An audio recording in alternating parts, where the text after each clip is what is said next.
Hey, and welcome back to this week's episode of the Business Real Talk, where we're going to talk about the 10x growth plan and how you can use this to quickly move the needle by taking a deep dive into your revenue drivers. You need to be able to drive your success, and working your ass off only to feel like your effort isn't actually correlating to the results that you want is a surefire way to burn yourself out and run your business into the ground. And the reality is, we're all bombarded with so much information and new things that we're told to do inside of our business in order to grow and scale.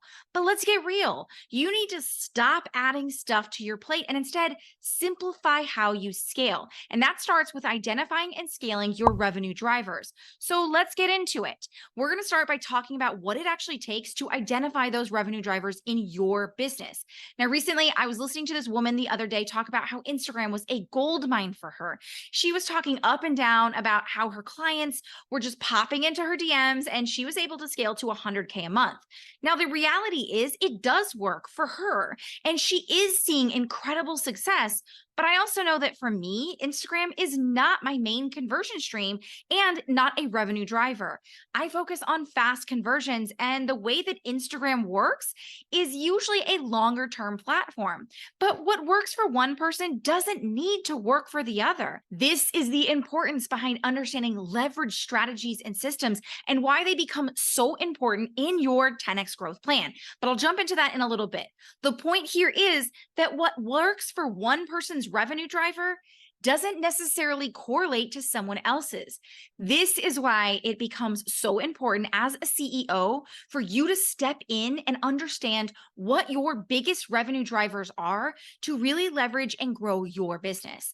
Now, a quick example is a year ago, I completely quit Instagram. Like, I stopped posting, I stopped making stories, all of it. I did so because I was able to take a hard look at my business and understand that 98% of my revenue stream came from Facebook marketing. Yet here I was spending multiple hours a week on marketing on Instagram for what? And when I stopped posting and focusing my attention more on Facebook, my business exploded. I mean, we 10x our revenue in just 90 days, and I was actually doing less because growth comes down to focused action. And let's get real. How many of you are listening right now, spending countless hours on an omnipresent strategy and trying to make content for every platform and doing every form of marketing there is, but not actually seeing the growth within your revenue come from that? Now, what if I told you that your revenue potential for 10xing your growth and revenue is actually in doing less of everything and more of the right thing? The same thing came true for my amazing client. When she came to me, she had a huge team. She was posting content across 5 different platforms, and she was doing webinars and live launches. She had a lead funnel that she was also driving traffic to through ads. The reality was she had all of those things, but 90% of her revenue came from just one thing: live launches. So we first started to eliminate everything else. That meant no more money on ads. That just wasn't turning a profit for her. No more webinars. And she just posted on TikTok, which was her biggest traffic driver. She ended up going from 60K months, which were inconsistent in the first place, to a whopping $145,000 months. Now, let me break down for you how this happened. And the best part of it all is that once we actually dove deeper into why her live launches were so successful, what we were able to do is create what I call a freedom diagnosis to see where she ultimately wanted her business to look like so that we could develop the strategies and systems that would allow her to make money and sustain her growth, but also create the freedom that she wanted. Now, what we found was that she loved doing live launches and the revenue, but she was also tapped out from being reliant on them.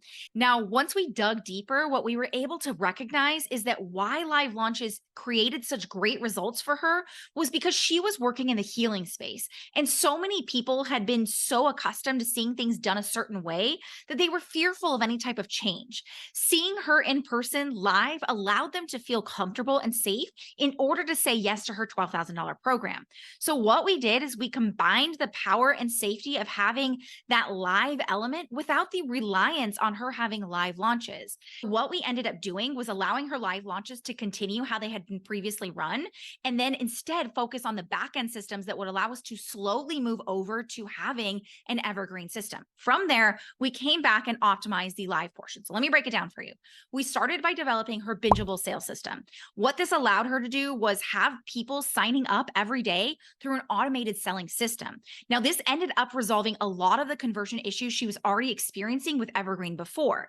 Now, what we did specifically was focus on speaking to people who were already in motion. We call these high intent leads. The reality was what she was doing was using low intent things like live launches and webinars and the messaging that she had for those type of people and trying to replicate that using a evergreen system. Now, I see this mistake happening a lot with business owners. They end up moving to evergreen and just taking what they'd been previously doing in a live launch and trying to make that work in evergreen, but that's not how it works. Ultimately, what we're trying to do is get more high intent leads, people who actually actively want to make a decision and don't need so much handholding as people do during live launches. Now, what that means is we needed to be able to target and speak to high intent leads, people who were already in motion. Now, what this allowed us to do is attract a higher level of clientele into her bingeable sales system so that they actually could move through that decision-making process without her actually being involved in any step of the process. So she was able to create conversions on the back end of her business while still running her live launches consistently with that. Now, on the back end of her business, she was hitting 60K months. She was replacing the revenue she was creating in live launches. Now, with that security and understanding that we were replacing the revenue she previously had with her evergreen system, we were now able to go to work on understanding how to create that live element so that she can still support her mid-intent leads. Now, what you need to understand is the level of intent from your prospective client is going to determine how you actually sell to them. So putting a low intent lead on a high intent pathway isn't going to get them to buy. Neither is putting a high intent lead on a low intent pathway. What we realized is that we wanted to specifically optimize for our highest intent leads through our bingeable sales system and then be able to support her mid intent leads. Those people who are right there on the verge of converting that needed a little bit more of that personalized element to allow them to feel safe and feel like they could really move to a conversion. What we were able to do is leverage a bi-weekly interactive workshop that used our inbound demand system to take them through a directed and personalized approach to meeting their unique and specific concerns that they were having. This allowed them to feel nurtured and safe and allowed her to move the dial to the tune of $145,000 months. So here's what I want you to take a look at.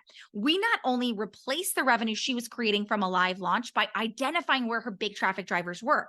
What we were able to do is recognize that we could actually eliminate all the other things she was doing in her business because they weren't actually driving revenue. And then what we were able to do is take what we learned from her current audience and what they were doing and really optimize that within our bingeable sales system.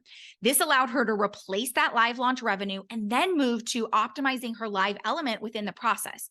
This is what I call a dual lane approach to selling. This allows us to not just focus on our highest intent leads who only make up about 10% of our current market, but also support that additional 30 to 40% of our market who are what we consider mid-intent leads. In doing so, we were able to replace her revenue. And if she wanted to completely stop doing those live elements inside of her business, she could and still be able to scale. But we also created that additional touch point that allowed her to support those mid-intent leads to a conversion. Now, I want you to understand that the first step to scalable and sustainable growth is understanding what that current revenue driver is and then optimizing what's working. This is why it's so important to make strategic moves in your business. By understanding what actually was working right now, we were able to optimize for that and then build the back end pieces that would allow her to really move in the direction she wanted to. So here's your next steps on what you're going to be able to do to go look at the revenue drivers inside of your business. Go take a look at the last 5 clients you signed on or the last 10 sales conversations that you had inside of your business. Where do those conversations or clients come from? And what are those steps or actions that your clients took in order to create that conversion? Now, from this information, what you're going to have to do is take a cold, hard look at what should you actually spend time optimizing first, and what should you completely remove out of your growth pathway.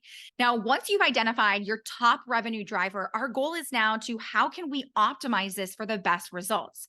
And what I'm going to do is in the next step, I'm going to share with you how we layer that with what I call systemizing freedom, so that you're not just going through the motions and doing things that burn you out and make you frustrated, but actually optimizing for the back end of what you can create alongside it.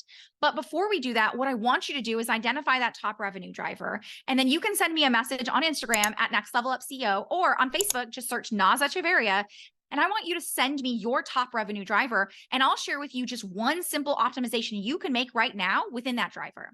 Now, let's jump into what it actually means to take that revenue driver we've identified, just like my client identified live launches, and now focus on layering on what I call systemizing freedom. Now, let me be totally real with you. There's no shortage of people out there who will teach you how to run a massively successful business that generates tons of revenue. But what they won't tell you is that you'll be doing all of those things at the sacrifice of your freedom, of your family, of the things that you've worked so hard towards. Now, it's not to say that you're not going to have to work your ass off with any process, because you are. But what I think is important is for you to understand how to create sustainable strategies that not only allow you to drive massive revenue in your business, but that also do so in a way that actually correlates to the success that you want to have long term. Because that's ultimately what determines the longevity and sustainability of your business, and honestly, your happiness.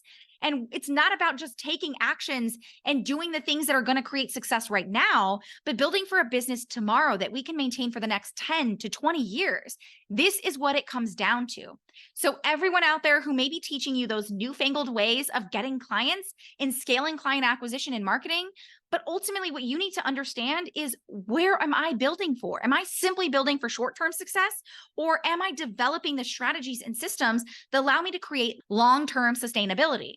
This is why the second piece of the puzzle comes down to understanding not only your revenue drivers, but understanding what your freedom drivers are. Just like my client, where we were able to recognize that live launches were her biggest revenue driver, we also recognized that she didn't want to continue that long term. So creating the plans and the systems and the strategies that not only support your here and now revenue growth, but also create the freedom that's going to allow you to outlast businesses, because you're able to sustain it long term. So I myself am a mom of 3 kids. I coach my son's soccer team. I help in the classroom. I'm a parent that picks my kids up and drops them off and does all of those things. That means that while I want to create the best revenue drivers within my business, I also need to understand that I want to have the flexibility so that at 2 p.m., I can turn things off. I can hang out by the pool and make dinner, or even slow things down in the summer and still have clients coming in. Therefore, my freedom drivers are predominantly time. I'm not only looking to grow my revenue, but correlate that with the freedom that I want to create or maintain. This is why we don't actually have to choose between having massively successful businesses, but also be able to create the freedom that we want. Sustainable systems and strategies are what allow us to not only have our highest revenue, but also the ability to enjoy the freedoms that we work so hard for. Because the last thing you want to be doing is creating a business that requires you to sacrifice everything in order to create the results you want. This is what makes your growth both sustainable and scalable. Because one of the biggest mistakes business owners make is they're forced to stop every time they start to build momentum within their business, because they're fumbling to try and get everything together and set it up to scale.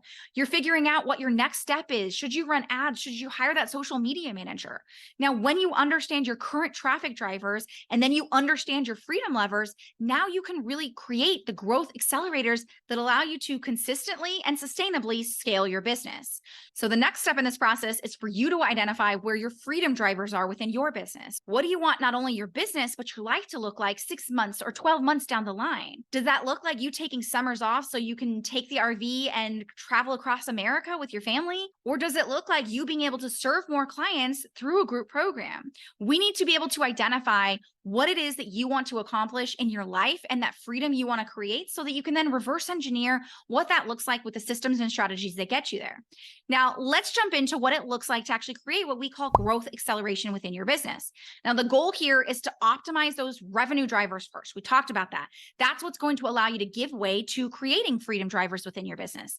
Think of this as pushing the gas pedal in a car. Imagine you sit in a car and you push the gas pedal full speed. You don't know where you're going. You don't have your seatbelt on. It's chaotic, and you're either going to come to a crashing halt, or you're going to have to slow down or stop to try and figure things out.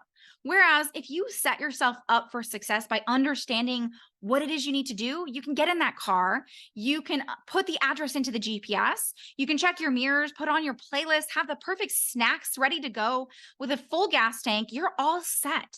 And now you can hit that gas pedal and get to your uncle's house up north in 3 hours instead of 5 that it would have taken you had you not taken the time to set yourself up for success. You're accelerating without needing to make as many stops, because you've accounted for the systems and strategies that allow you to accelerate growth at scale. scale.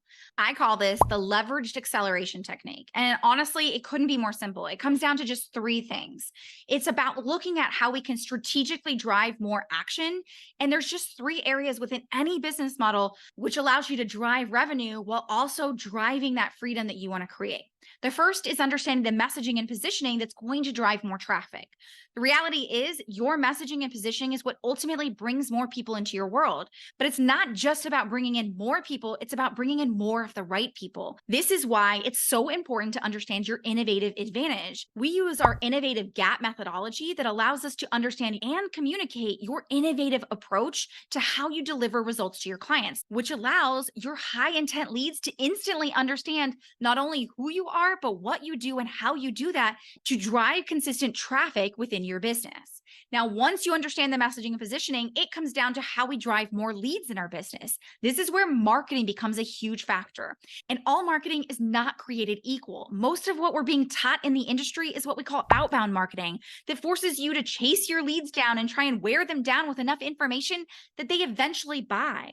But what if instead we realize that people need to be met with their level of intent with the marketing systems that allow them to make decisions as easily and effectively as possible? This is why we've developed a two-pronged approach to how we get your marketing to sell your leads for you. Understanding that mid-intent and high-intent leads make decisions differently allows us to approach their specific and unique needs by meeting them where they're at to drive more conversions and doing it faster than you would if you're just using a one-size-fits-all approach. So I want you to think about it. Who are you really optimizing your marketing for? And are you giving them the exact tools necessary in order to make that happen? We use what we call our infinite sales highway. It's a two-pronged approach that allows us to meet our mid-intent and high-intent leads exactly where they're at and create those fast conversions. Just like my client, she used her bingeable sales system to get those high-intent leads to make quick and effective decisions, while she used that inbound demand system to create weekly client acquisition through her approach. Now, everyone's approach might look slightly different for how they're going to support their mid-intent leads to make conversions, but all remains the same. And this is why our leverage inbound demand system is so powerful. It allows us to identify what really makes people buy from you and be able to apply that into a system that replicates that over and over again, allowing you to support your best market, your high intent and mid intent leads, to creating those conversions. Number three is conversations. Conversations are the fastest way for you to drive sales, but they're also difficult to scale. So understanding what really creates those conversations, but allows you to systemize that approach to conversations, is what allows your business to reach 7 or 8 figures without needing a huge team or spending all of your time on sales calls or DM conversations. This is about understanding the approach to what gets leads to actually sell themselves and recognizing that there's a psychological process that people go through, which allows you to decrease the, which allows you to get your leads to become pre-sold before they even start the conversation with you. This is why I'm so passionate about recognizing how to leverage mimic decision-making, my proprietary sales psychology formula, to helping your audience actually make decisions on their own, so that by the time you create those conversations, these are with leads who are pre-sold, ready to say yes, rather than you trying to fumble through hundreds of conversations, trying to pre-qualify and move them to the next step. This is what it looks like to 10x your growth plan and create the revenue drivers that your business needs to take your business to the next level and sustain it for the next 10 to 20 years. Now, what I want to do is share with you the next steps of how I can help you actually apply what you've learned here today. We offer what we call growth optimization calls. These are done with me directly. And what we'll do on this call is actually look at your current process for how you're getting clients and identify for you where your biggest growth opportunities are, and share with you how our Easy Yes method can be applied within your business to create the systems and strategies that allow you to scale while keeping your freedom intact. If you're ready to book your growth optimization call, head on over to easyesleads.com/call to book your growth optimization call. Now, if you want to learn a little bit more about what our Easy Yes method really looks like and see why 416 of our clients have been able to see such massive success by getting their leads to sell themselves using the Netflix effect, I want to invite you to check out our free mini series over at easyesleads.com. And as always, we appreciate when you subscribe, rate, and share this with a friend. But until next time, here's to keeping it real.